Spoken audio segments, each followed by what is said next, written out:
to it. Perfect. Okay, well, congratulations on everything. How you feeling? Feeling great, thank you. It's been a labor of love for sure.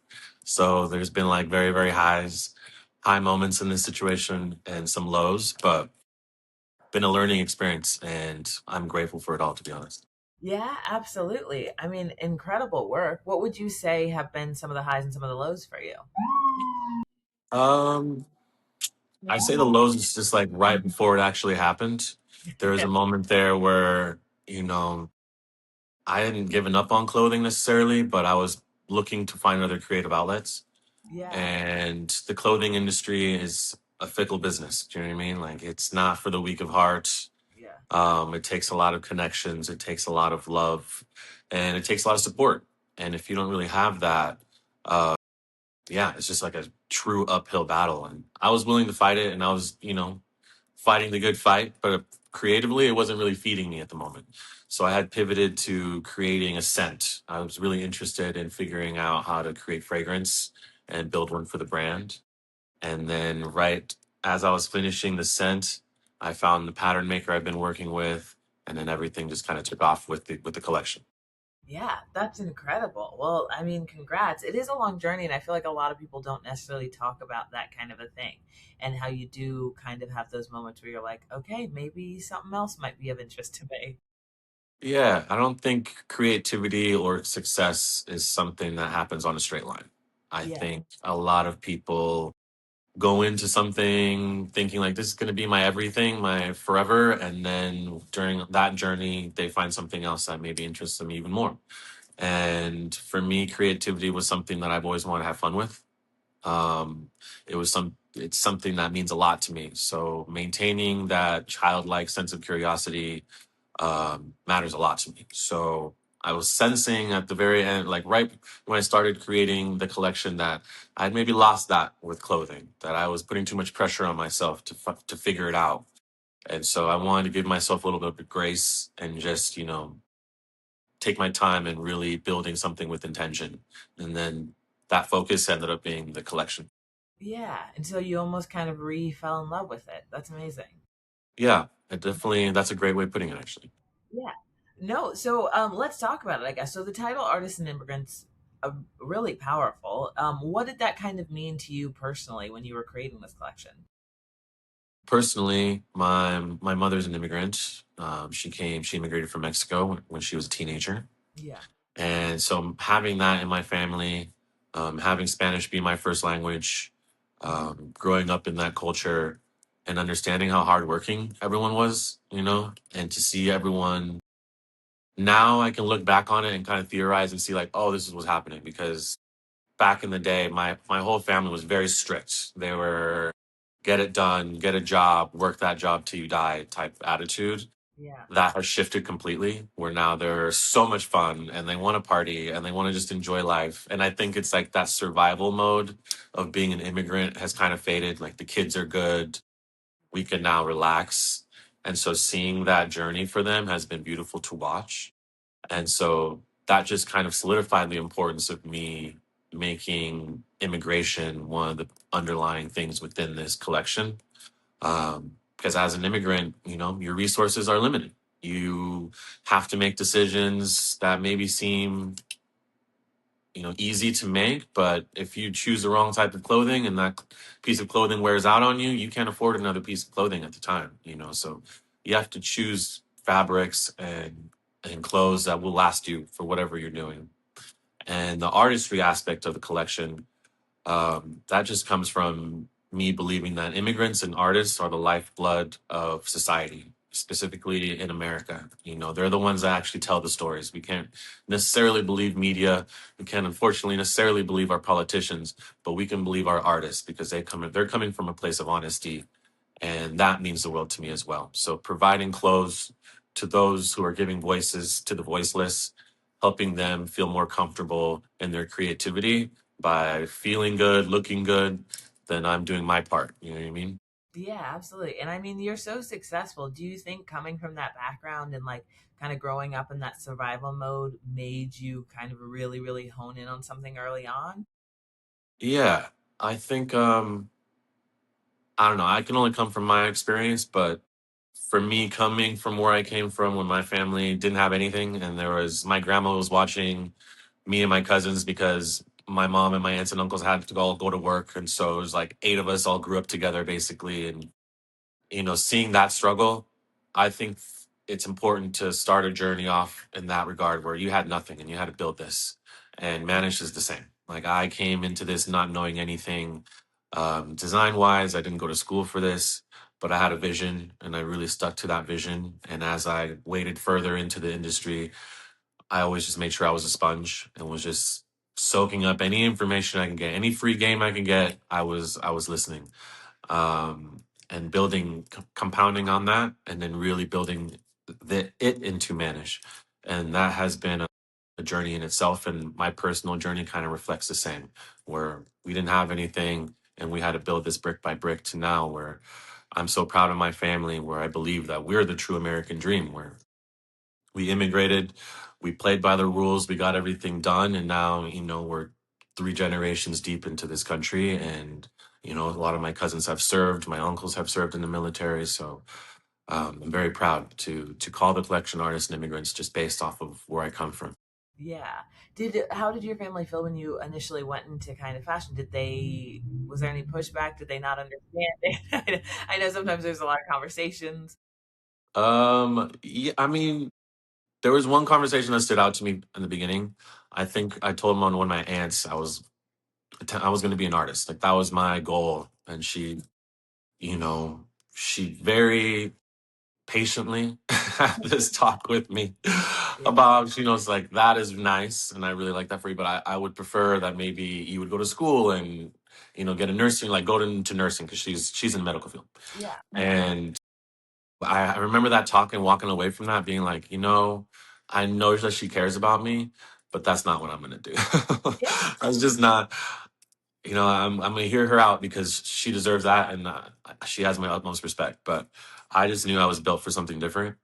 And then, to her credit, though, years later, she pulled me aside at a family wedding and was just like, "Hey, I'm so glad you didn't listen to me.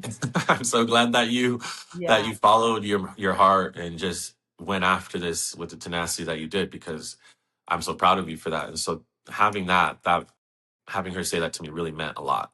Yeah. Um, That's and like, thankfully, I've had a lot of support in the family, because I feel like it is rare to have a first or second generation artist in an immigrant family, because it's yeah. usually go get that job or go to the military or find some stability. Where my family didn't really. I mean, they had the talks, but they're like, let's see, we trust you. Let's see how this plays out, kind Yeah. of situation. 100%. I think that's a good lesson for any artist or entrepreneur, because I feel like a lot of times people think that the haters are going to be like people that stand at the sidelines. And sometimes it's like well meaning. People are like, no, I believe in you, but also we want you to have security. Right, right. Yeah. Which I can't get mad at that. Like, Yes. she's looking out for me and she loves me, so I get it. But when you have something, when you have that voice in you, you need to listen to it. I think that's a gift right there. And Denzel speaks about that. Denzel Washington speaks about that. He has an amazing quote where he's like, "That's a gift. Your job is to hone that gift and then to give it away." Yeah. And so I feel that that's the voice. That's what it was telling me. I was like, you need to see this through. Yeah. I could live with anything but regret at this point, and so I feel that it's important to really listen to that inner voice that's speaking to you. Yeah. That's awesome. I love that. So, this new collection you kind of describe as like modern interpretation of workwear. What drew you to that specifically? It was kind of like a combination of things, I'm not gonna lie. It was growing up in Montana, that's just what I saw, was a lot of workwear. Your clothes really had to be able to withstand literally anything, because Montana throws a lot of things at you, whether it be dealing with your everyday life just on the ranch, or helping out a friend because they got stuck somewhere, or Yeah. getting caught in like a blizzard, or you just don't know. And so you had to be prepared for those types of things. Um, so understanding clothing from that perspective was really enlightening. Like, I chose to really build that into the brand as well, where it's going to look good, but it's also going to be able to withstand whatever you need it to do. Yeah. Yeah, I mean, growing up in Montana, how do you feel like that kind of has influenced the looks in the collection? Well, I feel like I speak about this a lot, but growing up, I was always around a lot of cowboys and stuff like that because my what my dad did, and he was a designer for the championship rodeo buckles on the PBR circuit. So that was just the culture. But these dudes were effortlessly cool. Like they just always had their outfits put together, but I don't think they were really they didn't like lay it out the night before and be like, all right, this is what I'm gonna wear. This is just like what they wore. And they had been wearing it for years. And so everything was just beautifully worn in. And I have those images in my head when I think about these things. Like, how do I piece this together? And thankfully, finding my pattern maker and having him be on the same page where he's creating these beautiful pinstripe silhouettes along with camo and then the fabric that we were using as well. It just really reminded me of home, like what I used to see a lot of. So as soon as that started happening and building, I was like, okay, now we're on to something. Now I know that I have a voice within this, and I'm coming from a place of perspective that only I know. Yeah, And I feel a lot of artists are always kind of searching for that. yes. That to me is like the sweet spot. Yeah, absolutely. So it's Montana, it's ranches, and then also blues music. Tell me It how was that kind of, yeah, collab. Yeah. Also, Sinners came out. Shout out to Ryan Coogler and that. And it was crazy to see the finished collection and then Sinners dropped and to see those silhouettes also kind of reflected in the movie as well. Yeah, And so then that meant to me that I was like, oh, I'm on the right track. yeah, And blues music is always obviously like a huge influence in that movie. yeah, And it's been a huge influence for me. I think that blues music was one of the first things black people could bring into American culture where there was a you couldn't deny it. Like Elvis stole the music from us. It was that good. Like he yes, built his career based off that sound. And to hear those stories, to hear it's like the ancestors passing down knowledge from the past to us. And yeah, once I started really acknowledging that, it was hard for me to deny it. And yeah, so I pulled my inspiration from that as well, specifically Muddy Waters. He's what I consider like the godfather of blues. yeah, He put on his foundation of what he did was able to help, people like Etta James, Little Walter, and the Rolling Stones even named themselves after one of his songs. So, his influence is massive. But yeah, after I heard the song Mannish Boy, there was a time in my life before I heard that song and there's my life after I heard that song. And it changed. It really, really inspired me to go after what I want with more tenacity. And in the song, he talks about how his mother told him that he'd be one of the greatest men alive. And I feel that my mom had a similar talk with me about just applying yourself and seeing how far you can take it, and not to listen to what anyone else has to say about your limitations or your goals. absolutely. And I mean, you're reveling in this current collection and all the success of that, but what are kind of your plans for the future as you look forward? The future is bright. I like what I'm attracting at the moment. Yeah, But one of my biggest things is I would love to just feature more artists. I think, social media has helped in a lot of ways, but now we're fighting with the algorithm. And I hate that now as an artist, it's like, am I making something for me or am I making something for the algorithm? yeah, And, you're always, now that's another internal battle that you're having as if creating wasn't hard enough. mhm, But I would love to just support more artists and doing it in a way that actually can help them out and collaborating with them, creating collections with them, featuring them with the collection on, and just being, a true collaborator in that way, giving them another platform to help, people see their art and doing it to people that I feel, deserve to have that spotlight and they should have had it a long time ago. yeah, So finding those more independent artists, not so mainstream artists, and help them get put on is something that I'm really looking forward to. Also, we have a scent that's going to be coming out here soon. Just kind of tinkering with that here and there. That's something I'm super proud of, just because I didn't have that background, and so it took me a while to get trained up enough to figure out what I'm doing. yeah. So that's another fun project that I have coming out. And then we have another collection on the way. I've been tinkering with it. I wear a lot of black personally. And with this, the artisan image collection, I just felt color was just speaking to me, like blues, earth tones, those kinds of things. Those colors really spoke to me.